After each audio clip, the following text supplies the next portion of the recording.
Emmi, if you're ready to go, we can go ahead and get started. Absolutely. Sounds good. So we have with us today, sorry, there's an echo.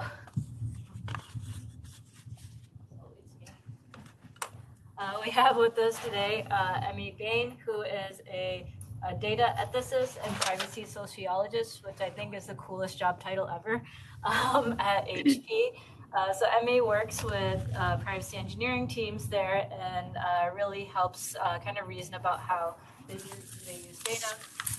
I first heard of this kind of concept of implicative data at ISOP workshop that I guess it's the symposium on privacy expectations back in October. So I'm really interested in learning more about kind of this new way of thinking about data, and especially when it comes to kind of the implications it has for AI systems. So Emmi, I'll pass it off to you. I guess point of logistics, how would you prefer to handle questions? I think at the end would be best. Okay, sounds good. So we'll save questions for the end unless it's something that's for clarification. And then we have many of our students on Zoom, and even the in-person students are on the Zoom as well.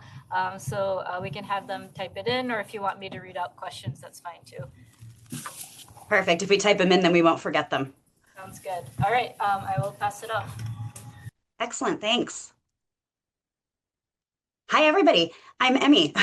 I'm really excited to be here, and I am super excited to talk with you about data narratives and implicative data and public health, which are some of my favorite topics. So just as a brief overview to get us started, we will run through some quick key concepts just so we can all get grounded in the public health concept. We will then discover the ever-expanding world of implicative data. Stay with me through, oh no, implicative data expanded too far, to get to real-world applications of contextual privacy, how to control your data narratives, and finally concluding with some ethical governance foundations. So on to the cutting-edge technology. But first, Picasso. So I love this example because it really shows us how new technology can help us see things in new ways. So in 1902, Pablo Picasso painted the famous La Soupe. Over 100 years ago, the Art Gallery of Ontario then participated in a massive X-ray project 100 years later, of Picasso's Blue Period, which reveals new dimensions, new figures, and new contexts to this century-old work. So the big deal here is that there is a third party that is revealed behind the two major figures. It is prominent. It changes the dynamic of the painting and a lot of the scholarship about the painting completely, given that, a lot of the scholarship revolved around the duality of these figures and the relationship between the two figures. And so this new information changes a lot about the way we think about the art and about what the artist intended to imply to us. So with this in mind, we can think ahead about how new ways of seeing can push the boundaries of what we can learn, and how new analysis of existing data creates new contexts in which the data can have new meanings and in turn, new obligations. So since definitional clarity is an important element of communication, there are a few terms that I think will be helpful for us to align on. First, what is implicative data? So we're going to talk about it a lot in this talk, but implicative data is any data, including data narratives, patterns, or derived data that can have an impact on outcomes that relate to or impact individuals and sometimes groups. It's a layer of abstraction above indirect identifiers. It comprehends data that have the potential to be relevant or identifying. It can arise from metadata, incidental data, or contextual clues. It's often from pattern analysis, inference, or aggregations. So what's public health? Basically, for the purposes of this talk, public or population health is a complex intersectional product of the overall indicators of health like life expectancy, disease incidence, and preventable causes of death. Public health varies within larger populations, often by demographics, since disproportionately poor outcomes are seen in historically vulnerable populations, which are then continually compounded by emerging social structures. So data narratives these emerging social structures are often informed by data narratives, which are the combination of data points that reflect trends or insights contributing to a larger story. Data narratives are a reflection of their sources and their analysis, meaning that they can be incomplete, poorly representative, biased, or just plain inaccurate. For example, an LLM trained exclusively on 20-something males from the Midwestern United States is unlikely to provide accurate purchase trend predictions for parents back to school shopping in Singapore. Data narratives can have a direct effect on public health by stigmatizing certain behaviors or conditions, or promoting prophylactic behaviors or interventions, or even by the absence of any data or dialogue whatsoever. Health outcomes are multifactorial and vary on individual levels. All the variables that contribute to overall individual and population health are considered determinants, like our physical environment, the air quality, our access to clean water, and our genome, which includes epigenetic changes from the experiences of our ancestors, and our proximity to community care and community spaces. All of these things will impact our health outcomes. So here we've used the WHO determinants of health to demonstrate how data-driven narratives can impact health outcomes. So for example, your social and economic status can impact how likely you are to be approved to buy a house. Your gender can impact your credit score, your car insurance, and whether or not medical treatments, research, and interventions have been designed for you. Genetic interventions may not be effective for everyone. Most genome-wide association studies are done on white European genomes, making it difficult to extrapolate. One interesting example that I learned recently is sickle cell anemia is classified as an orphan disease because it attacks a relatively small subset of people. And what that means if you're an orphan disease is that you get less funding, there's less awareness campaigns around the disease. It's just, it's kind of off to the sidelines. But sickle cell anemia actually impacts over 7.7 million people worldwide. And about 80% of these people are in Africa. So the accuracy of the label orphan disease really varies depending on the positionality of the labeler and where you are. So now the news. In an example ripped from last week's headlines, two workers are suing the company Eightfold, alleging that the scoring system it uses to rank and recommend candidates caused specific harms by using, for what is all intents and purposes, a credit report to deny employment opportunities to individuals. This suit is based on the Fair Credit Reporting Act, which is a law originally passed in 1970. The lawsuit specifically notes that Eightfold's use of AI technology does not place it above existing laws, and that there is no AI exemption from longstanding worker and consumer protections. So to put it simply, new advances in technology do not negate our previous obligations, even as they provide us with new information. And sometimes these new advances create new obligations by the nature of the new information. So at this point, you may be asking, obligations to whom? And thank you for asking. New insights can create new obligations in a lot of ways. If you discover, for example, that your systems have been compromised, you are obliged to alert the affected entities. And depending on your relationship to the data subject and the quality of the harm, the strength of the obligation can vary. So at this point, we can think a little bit about what the positionality is of the data holder versus the data subject, right? So if you are, for example, a medical doctor, you have more obligation towards your patients than you would if you simply operate an application that is unavailable for a certain period of time. And even in medicine, it's not always clear, right? The way that we interpret results of medical tests can change over time, most specifically with X-rays or genomic testing. So in many cases, this new information can indicate a previously unknown danger or condition. In some cases, the harms are preventable with intervention. So there's a big difference in the urgency of the obligation if the information doesn't make any difference to the outcome, or if there are multiple stakeholders, such as with a heritable condition. In most cases, a data steward will have some level of obligation towards their data subject. And many of these obligations are codified in laws and regulations or professional codes, and some are maintained merely by social pressure.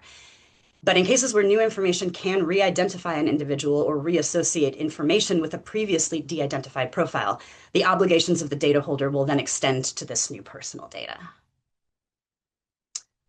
So obligations surrounding personal data are pretty well understood, but this can actually limit our ability to accurately assess it. Traditional privacy approaches often focus only on personal data, which includes direct identifiers, indirect identifiers, and quasi-identifiers. But this scope can miss important risks arising from data that implies personal information, leading to gaps in governance and protection. These implications can lead to identifiability, linkability, or inference. So in other words, the context of using the information truly matters. Traditional personal data schemas will often miss indirect identifiers that reveal personal information through recombination or non-identifying data that yields personal insights. So while conventional processes overlook data that, while not personal in and of themselves, can lead to personal insights when combined and analyzed, this presents huge gaps in privacy safeguards. So indirect identifiers are already considered personal information under some regional regulations, as are derivations or insights.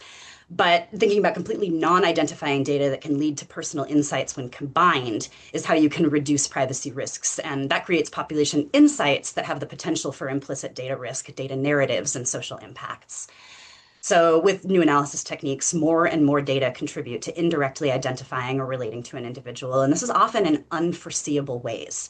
So, this can include biases, often implicit or undetected biases, incidental data, inadequately de identified or recombined data, or data that in any way enriches a personal profile or influences the outcomes of a process that affects individuals.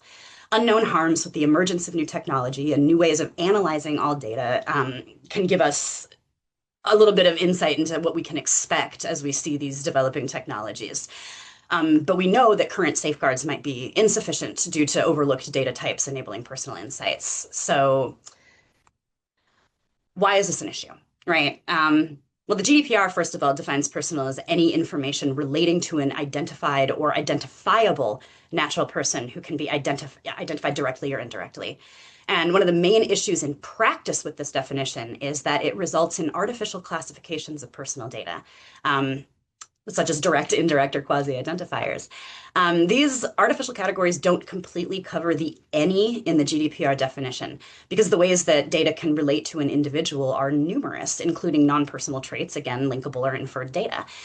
So if the data is used or likely to be used to learn, evaluate, treat in a certain way, make a decision about, or influence the status or behavior of an individual, then it's personal data.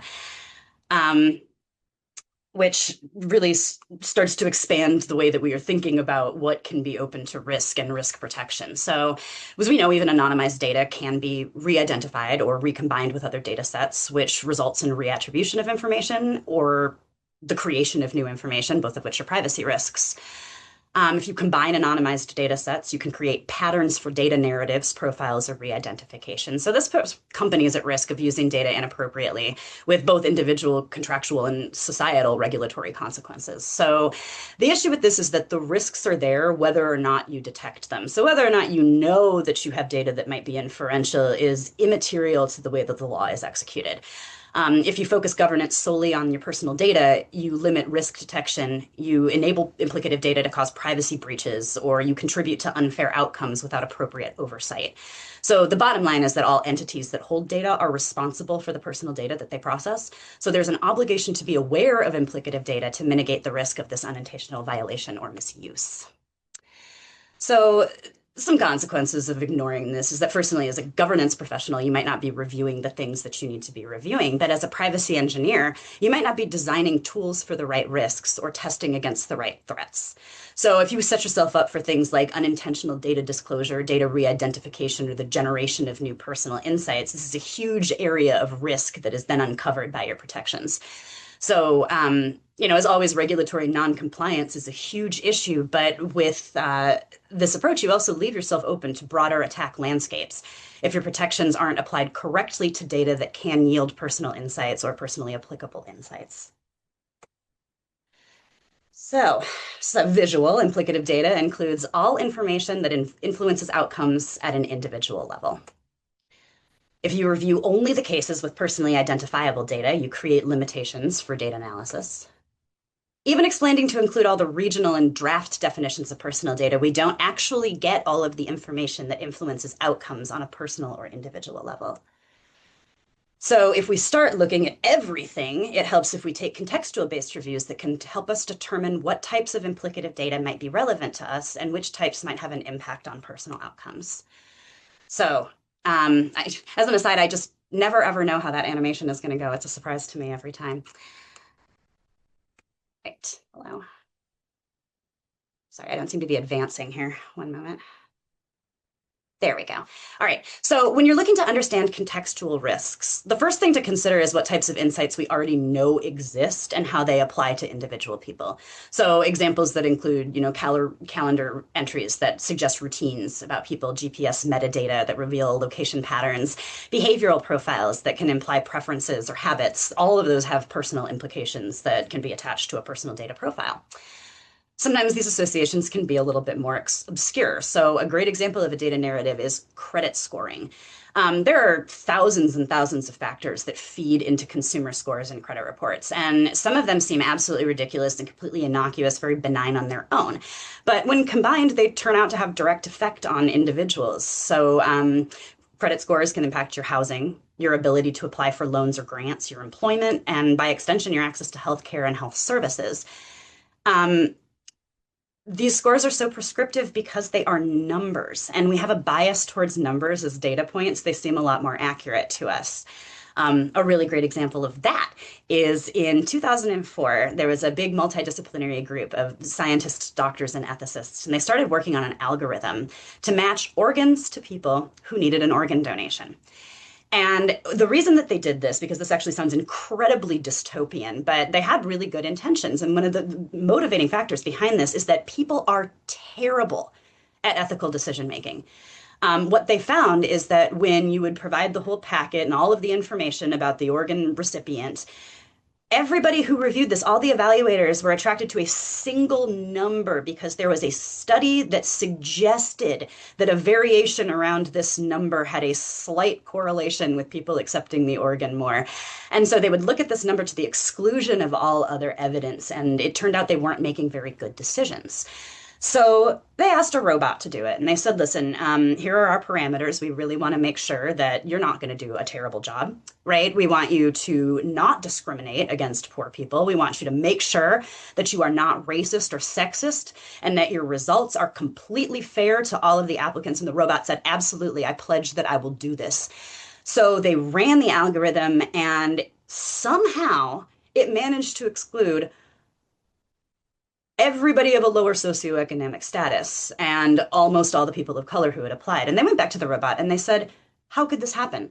You swore that you would never do this. And the robot said, well, I didn't. I never did. I simply excluded all the people who take the bus. Because if you take the bus to your doctor's appointment, well, then maybe you're not reliable about your car payments. You might not be on time to your appointments, and you're probably not a great candidate for organ donation. So this is an amazing example of how proxy data combined with data narratives can directly influence health outcomes. So thinking about what data is going to be important, we don't always know what data will be valuable and what data will yield insights or how it can enrich or connect with other data points. Otherwise, we wouldn't need these insane cork boards or we wouldn't need AI assistants. But what we can do is consider the importance of context and the elements in combination and other types of metadata that are informing the data narrative to determine what use cases might have a higher potential for risks arising from implicative data. So, okay, we've arrived. It's everywhere. Don't panic. The context in which you are using the data can give you insight into what types of risks you can expect to see. So, of course, in terms of crime solving, every crime would be solvable with enough data. Similarly, all data can be identifiable to a natural person given enough data set combinations. So the question here is really the risk or the probability of identifiability. So while the potential for the philosophical is limitless, the practical implicative data framework is a little bit easier to comprehend. The first and most important part is shifting thinking away from personal data as a trigger for privacy protections and towards data that are processed at an individual level. The framework itself is based on Helen Nissenbaum's contextual integrity, which says that the appropriateness of data use is dependent on how information flows and the context of its use. So assessing data processing within its specific context and minimizing data collection to help reduce the likelihood of privacy violations related to implicative data is a great way to start. Collecting only necessary data will limit your exposure and your potential violations. It avoids the creation of a data superfund site that may expand beyond your control. And then finally, combining context awareness with minimal data gathering also lowers the chance of implicative data misuse because you can get an idea of what risks you may be setting yourself up for. So privacy and context is incredibly important simply for the following reasons. High context data enables tailored privacy protections. So in this case, it helps you to delimit what you're looking at. It reduces your overreach and your undercompliance, right? So instead of evaluating everything and panicking, you can make informed decisions about what data, non-personal or personal, might represent risk.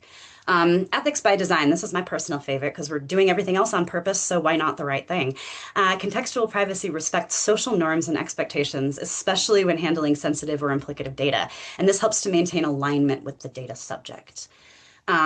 Global consistency, another great example, is privacy commitments. They transcend borders, right? This requires context-aware governance to meet and exceed legal standards worldwide. One very common data narrative that we hear from privacy policies is that privacy is a human right. How meaningful is that statement when certain protections are only applied regionally, right? This will help you make sure that your protections are going to be applied equitably across the globe. Finally, AI and emerging tech. As AI integrates across operations, contextual privacy is scalable to ensure responsible innovation by aligning data use with ethical and legal expectations. So how do we align these expectations? We can do it in two ways. Technical operationalization, in this case, is about defining privacy context in terms of the data models and the associated systems to assess and or mitigate risks.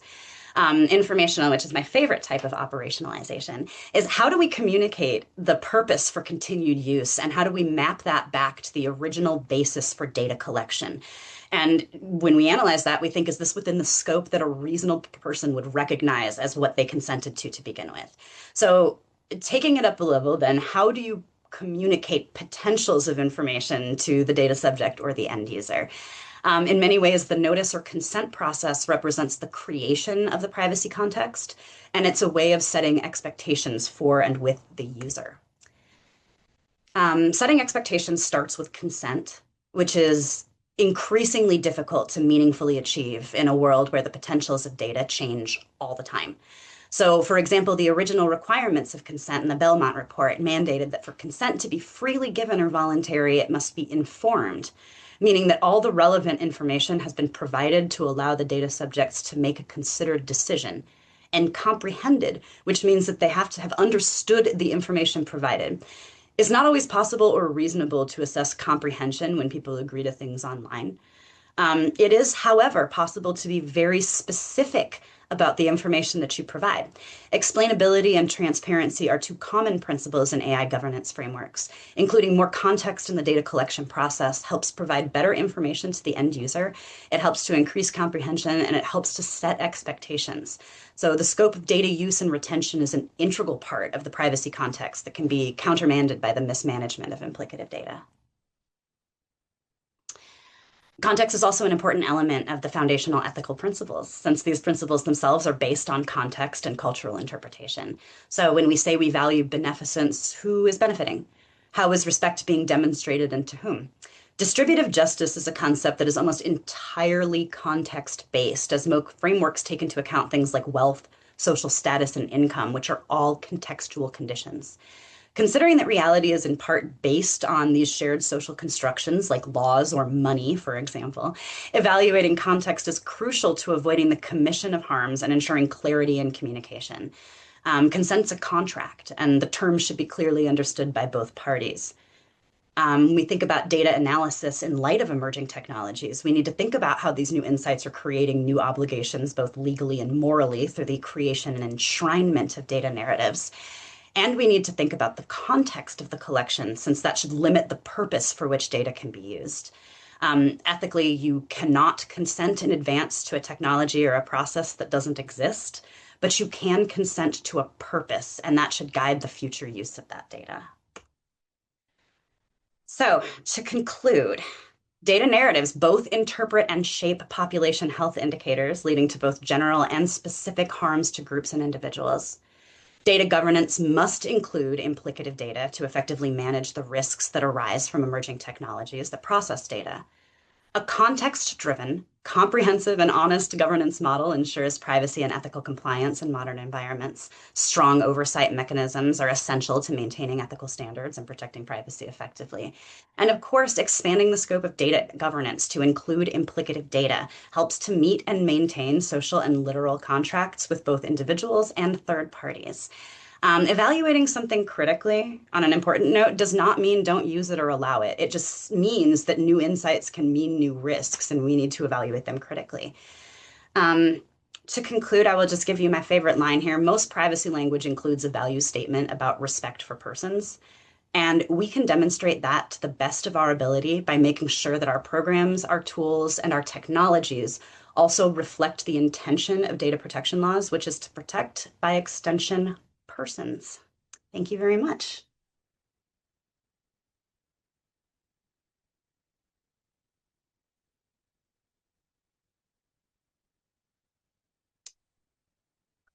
I will be happy to take questions if anybody has them.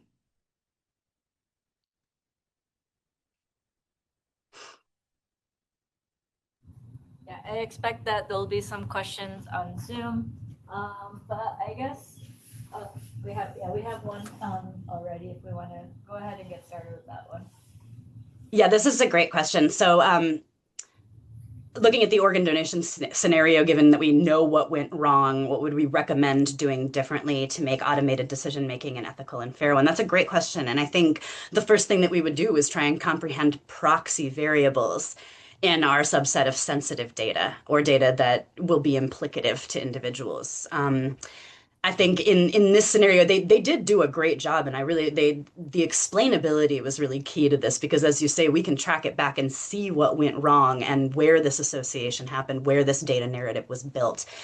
Um, Interestingly, I feel like that's becoming less and less possible with how difficult some systems are to understand or to explain even to a layperson. And so I suppose what I would recommend be done differently is that there be consistent evaluation of just about every choice, right? Because I think it's helpful to have a second opinion, but I ultimately think that when you are making decisions about human issues, there should be that human in the loop at all times to maybe recognize trends that are specifically harmful to populations or people, or to help maintain alignment with the original goal of the algorithm. But I do think that we are going to discover more mistakes than we prevent. So I think the most important thing will be that we continue to learn and continue to be open to, for example, bias stories or data narratives that we aren't aware of. I mean, I think that's one of the most insidious parts of implicit bias is that we can carry it around forever and we don't necessarily know that it's there and we don't know how it affects our decision making and how it might impact our decision making processes and by default then outcomes for people and groups.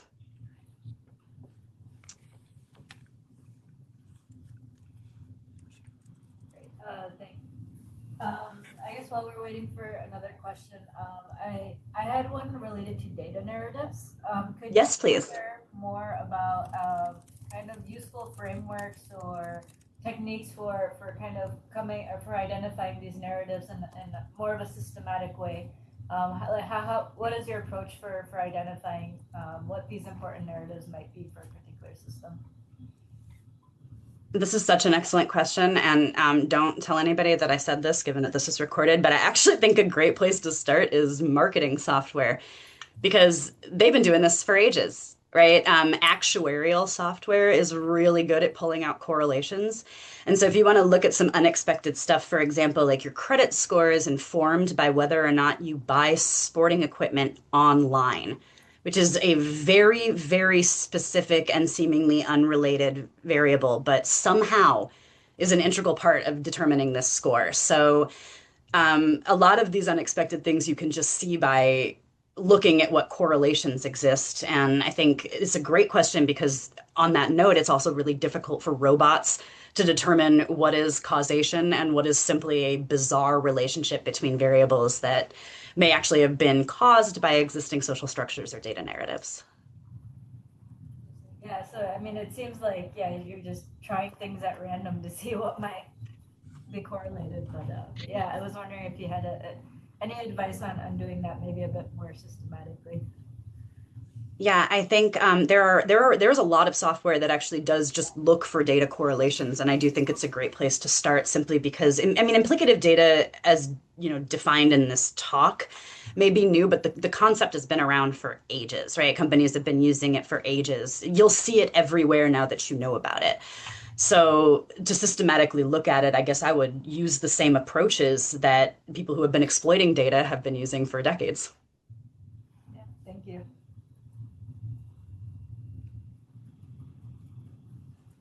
Question in the room or the chat.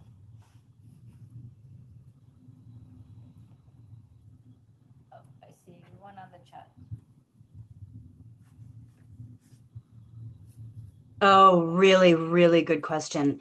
Um, so various stakeholders involved in the development or regulation of automated systems, which ones are in the best position to reduce harms from implicative data? Um, I think that's such a great question because it actually does depend on the data. It's a lot of qualia, right? In this question, it depends on who understands the data set. And I think that is why interdisciplinary boards are so incredibly important in the development of these technologies because the collaboration helps us see a lot of things that we might not put together on our own. So I think it's hard to say. I guess I couldn't pick a favorite in the development or regulation of automated systems because I actually do think that everybody at the interdisciplinary table is important. And I think that we will only see more and identify more potential risks and harms the broader we make the table. Because again, I think even if you have the best intentions possible, you may still come to the table with biases because you have your own perspective.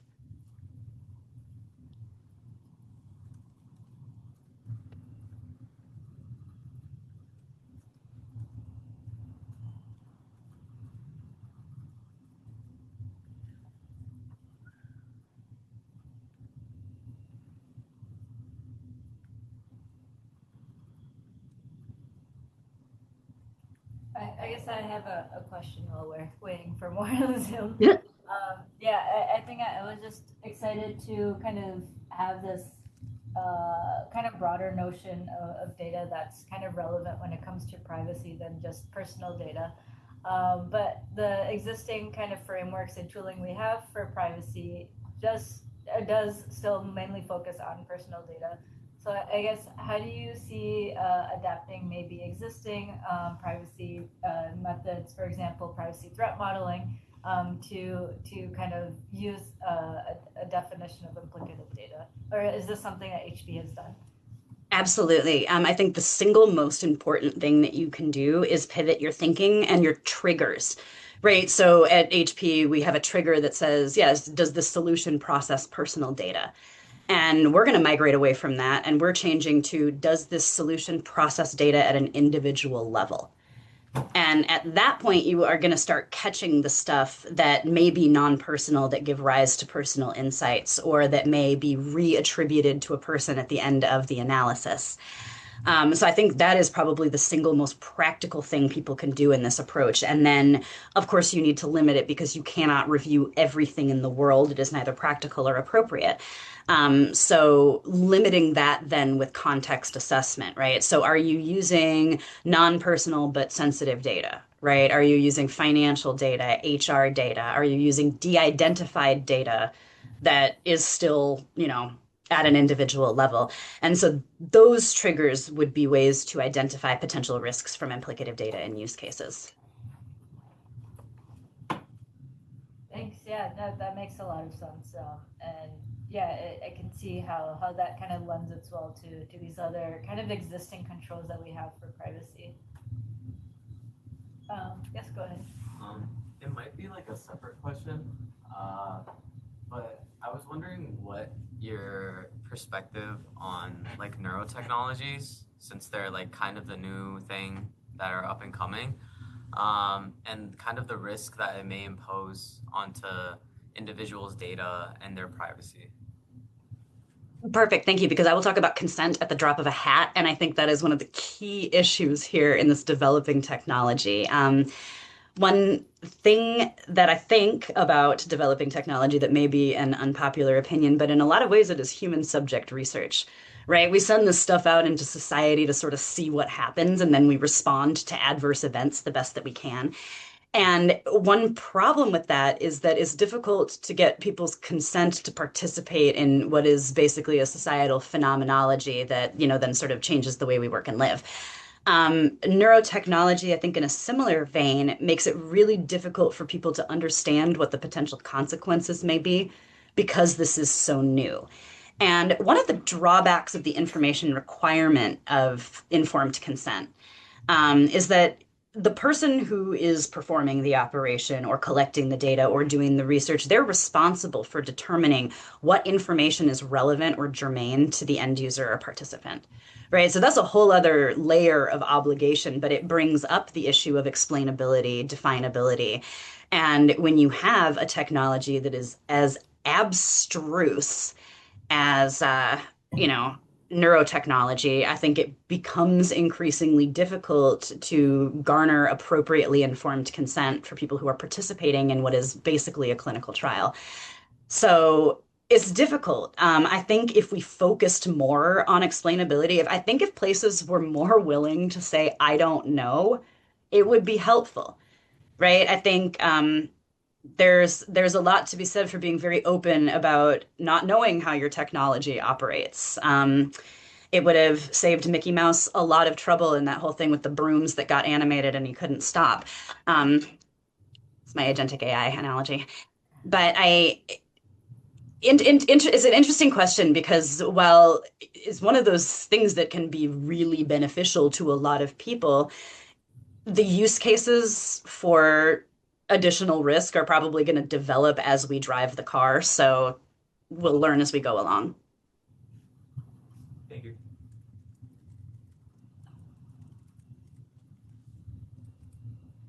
Okay. What steps can we take to help protect our communities, especially those who may be more vulnerable from real world applications, especially within the realm of public health? Do you have suggestions? Yeah, great question. Being aware of it, first of all, I think there is a lot of community influence on public health, and it's not just social spaces, it's not just interacting with people at work. I think it's being aware of how your environment might impact people inequitably. And if you have a position of privilege, it is helpful to write to your senator and say, hey, we don't think flock cameras should be only in this neighborhood. Or, I think is noticing the inequitable applications of technology, which are really supposed to lift us all up, but in many cases are used for surveillance or, tracking allegiance or figuring out who's on food stamps in your state. So being careful about the information that we ingest. I think being mindful of the information that's being ingested around us. You can always request under the Freedom of Information Act a lot of the stuff that your state and city are doing. So just to be aware of who is being surveilled, where they're deploying police resources, where police drones are being deployed and tested. Um, that can be very important. So just again, awareness and also of how the implicative data that are being collected about your community can impact them. Also go Huskies. And what are the most important policy changes for improving privacy practices? That's a big question. Um, Definitional clarity would be really, really helpful. We have a lot of laws that ask us to do a lot of things, and sometimes it feels like an increasingly complex tap dance because you would like to do the right thing. But if we can't define what sensitive data is across states, if we can't define what personal data is across states, it makes it very, very difficult for us to define and extend equitable protections. So, that being said, specifically in the United States, we have a very large country that's sort of made up of a patchwork of privacy laws. And what's interesting about that patchwork is that they often represent a lot of different interests in different regional areas. And so not everybody is going to feel the same way about privacy. So I think it's also very important to examine state and regional laws just so you understand the context in which people are operating and the expectations that they personally have. And then you can look at harmonizing, then you can look at figuring out what everybody has in common. But right now, we don't have a federal privacy law in the United States. We do have the Fair Credit Reporting Act, which is helpful for some people. But we have a lot of adjacent laws, but we don't really have anything that protects our privacy. So I think something that took into account what states are asking for and then gave us a basic layer of protection would be extremely helpful. Did that answer your question? Okay, if it didn't, I'll come back to it. A human in the loop can find a mistake and implications made by a robot, but how can we distinguish between mistakes were not found and this model is verified to not have any mistakes? Oh, that's another really, really excellent question because I think even in a human in the loop might not find mistakes.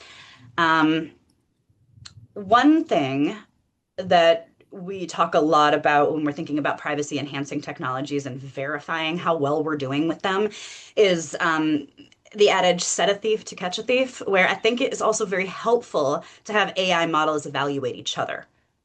And in this way, also to harken back to a previous question, it helps us to collect connections that we might not otherwise have thought of. And I think if you also have robots policing each other, the parameters become a little bit clearer. Um, so a human in the loop is great and certainly like the highest form of guardrail governance. But I think, especially with implicative data, it is really, really helpful to have systems test each other because I think they'll find things that we don't as well.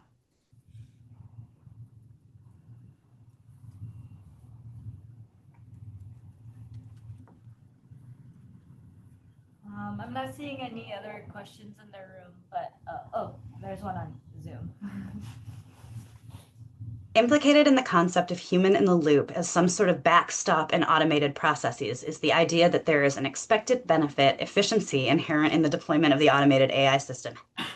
How would you balance that goal with the loss of efficiency that comes with injecting humans into the process? So we do have an automation bias, right? We do definitely think that we're going to get this stuff done faster with AIs. And I think that that is 100% true. But I also think that the tech debt and the accuracy debt that we inherit when we allow these machines to make conclusions untrammeled puts us in larger trouble. So I do think that periodic intervention is the way to go here. It's the key. This is what they say in the standards too, periodic, so that they're not too prescriptive about when you have to do it. It's not like weekly or fortnightly, periodically. And then you can figure out whether or not your system is in danger of going off the rails or if it's just sort of an advanced calculator. So I think it would depend on, first of all, the agency, right, of the machine or the system that you are checking. And then it would also depend on the material that it is processing, right? So is it a chat bot that extends advice to consumers?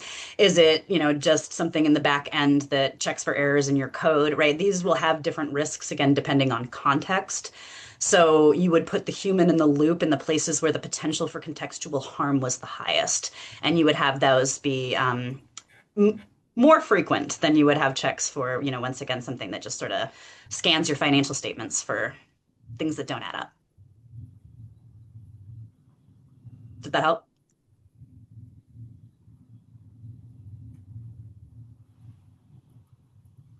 Cool.